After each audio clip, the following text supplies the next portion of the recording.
Now let's start a new topic. अब आपको यहां पर दिख रहा होगा एक डेटा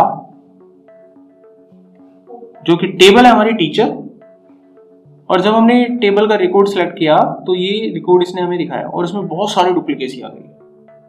आती हैं कई बार, आपसे एक एंट्री दो बार हो जाती है टेबल में, हो जाएगी, कभी करोगे तो हो भी जाएगी आपसे। तो ये एक जेन्युइन प्रॉब्लम है, किसी के साथ भी होगी है। अब आप अगर SQL जानते हो, क्वेरी जानते हो तो ठीक करना आपकी ड्यूटी है कि how to resolve this problem. तो यूनिक रिकॉर्ड सिलेक्ट कैसे करते हैं पहले वो समझेंगे। अब मान लीजिए पहला एक क्वेरी आता है आपका, इसमें आपसे कहा जाता है कि आपके ऑफिस में यानी आपके कॉलेज में जितने भी टीचर्स हैं उनके नाम दिखाओ कि कौन कौन से टीचर आपके कॉलेज में हैं, उनके नाम डिस्प्ले करिए। तो आप अपनी क्वेरी को कुछ ऐसे लगाते हो, सिलेक्ट स्टार फ्रॉम टीचर। तो जैसे ही आप फायर करोगे, अगर ध्यान से देखें हम अपनी टेबल में, तो टीचर तो दो ही हैं, लेकिन आपने जब ये क्वेरी फायर करी, मुझे तो टीचर के नाम चाहिए थे ना, स्टार की जगह मैं टीचर नेम लिख दूंगा तो मुझे टीचर का नाम निकाल के देगा, लेकिन ये दो नहीं देगा, सभी नाम निकाल के देगा जितनी बार भी वो रिपीट हो रहे। That is the problem. आ गया? अब आपसे पूछते हैं कि क्या क्या सब्जेक्ट पढ़ाते हैं वो, और मैंने अगर यहां पर टीचर सब्जेक्ट निकाल के दिया, प्रॉब्लम। सब्जेक्ट तो दो ही थे ना, अब 10 बार थोड़ी ना लिखोगे। अगर उस कॉलेज में 5000 बच्चे रहते हैं तो 5000 रिकॉर्ड थोड़ी ना दिखाने हैं, सब्जेक्ट तो 10-12 ही होंगे, 10-12 तो दिखाओगे आप। अगर आपके ऑफिस में 5000 लोग काम करने आते हैं, बड़ा सा ऑफिस है, अब आपको ही बताना है कि आपके ऑफिस में लोग किस किस शहर से आते हैं। अगर आपने सिलेक्ट सिटी करके डाल दिया तो 5000 रिकॉर्ड आ जाएंगे। हर एम्प्लॉय कहीं ना कहीं तो रहता है, सबकी सिटी दिखा देगा। अब गिनती के वो 10 शहर से आते थे तो 10 ही सिटी दिखाओगे ना। क्वेश्चन समझ में आ रहा है?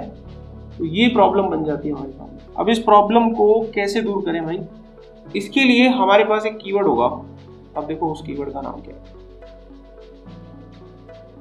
चलते हैं यहां पर। सो नाउ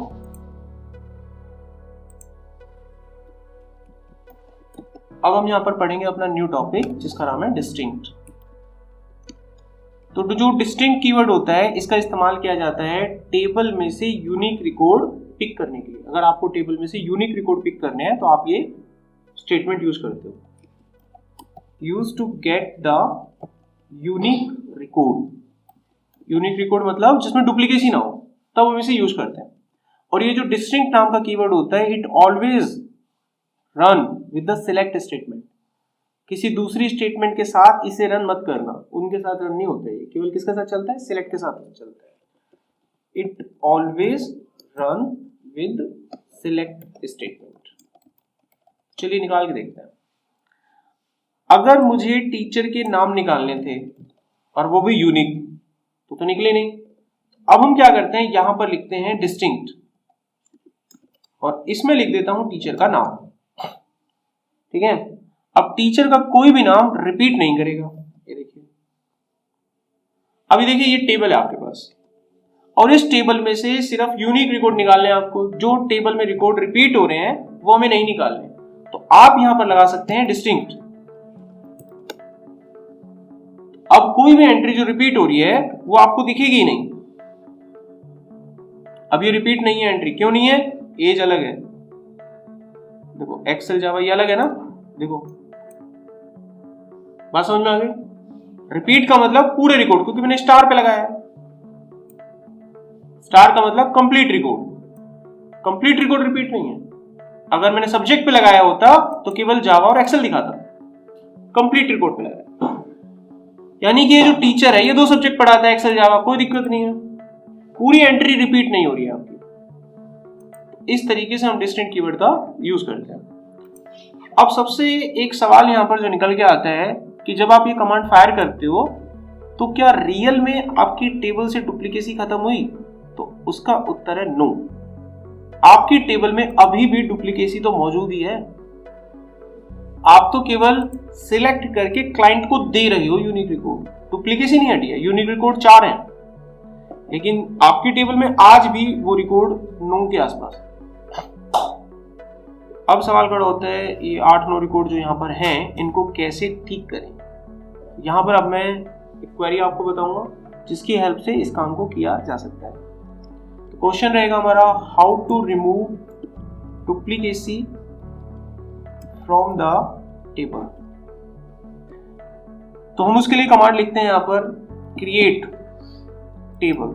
मैं एक दूसरी टेबल बनाऊंगा जिसको मैंने नाम दे दिया टीचर 2। मैंने लिखा क्रिएट टेबल टीचर 2। अब इसमें क्या करेंगे, हम डाटा सिलेक्ट कर लेंगे टीचर टेबल से, इसमें डाल देंगे उसे। मैं लिखा एज करके select distinct star from teacher. अब समझिए क्या हुआ इससे कि टीचर टेबल से डिस्टिंक्ट रिकॉर्ड सिलेक्ट हुए और वो रिकॉर्ड किस में चले गए, टीचर 2 में। और वो टीचर टेबल टीचर 2 नाम की जो टेबल है वो हाथों हाथ बन जाएगी आपकी। और उसके अंदर कौन से रिकॉर्ड होंगे, जो रिकॉर्ड यूनिक होंगे, जिसमें डुप्लीकेसी नहीं होगी। और आप बड़ी आसानी से किसी भी डाटाबेस में से डुप्लीकेसी हटा सकते हो। कभी ऐसी सिचुएशन हो जाए और डाटा रिपीट और आपको कोई बोले डुप्लीकेसी हटाओ और आपने वहां डिलीट की कमांड फायर कर दी तो उससे नहीं होगा। अब मान लीजिए डिलीट की कमांड अगर मैं फायर करता हूं तो कैसे हो जाएगा। अभी ये टेबल है मेरे पास, अब डुप्लीकेट रिकॉर्ड हटाने हैं और मैंने कमांड फायर कर दी भाई जिन लोगों की आईडी 1 है वो डिलीट हो जाए, तो सारे डिलीट हो जाएंगे। समझ आ रहा है। अगर मैं लिख दूं जिस टीचर का नाम रमेश है वो, तो सारे डिलीट हो जाएंगे, बचेगा कहां से। हमें एक तो बचाना है ना। तो इसलिए ये कमांड फायर करनी है वहां पे। तो हम क्या करेंगे, यहाँ पर क्रिएट टेबल, टेबल का नाम एक दूसरी टेबल बनाएंगे एज करके, उसमें हम डिस्टिंक्ट रिकॉर्ड सेलेक्ट करके डाल देंगे। कहां से, टीचर टेबल से। तो टीचर टेबल में जो यूनिक रिकॉर्ड होंगे वो सारे के सारे आपके फैच होंगे और टीचर 2 जो आपने डमी टेबल बनाई है उसमें चले जाएंगे। अभी रन करते हैं, डाटा चला गया। अभी अगर मैं आपको टीचर 2 को रन कराता हूं तो उसमें कोई भी रिकॉर्ड आपको रिपीट नहीं मिलेगा फ्रॉम टीचर 2।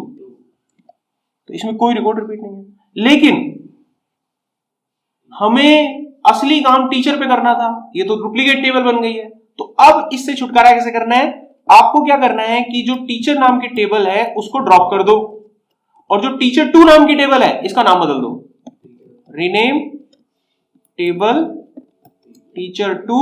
किसमें करना है, टीचर में। हो गया काम। अब मैं आपके सामने वही टीचर टेबल रन करूंगा, सिलेक्ट स्टार फ्रॉम टीचर। अब इसमें कहां है डुप्लीकेशन, आता समझ में आ गया।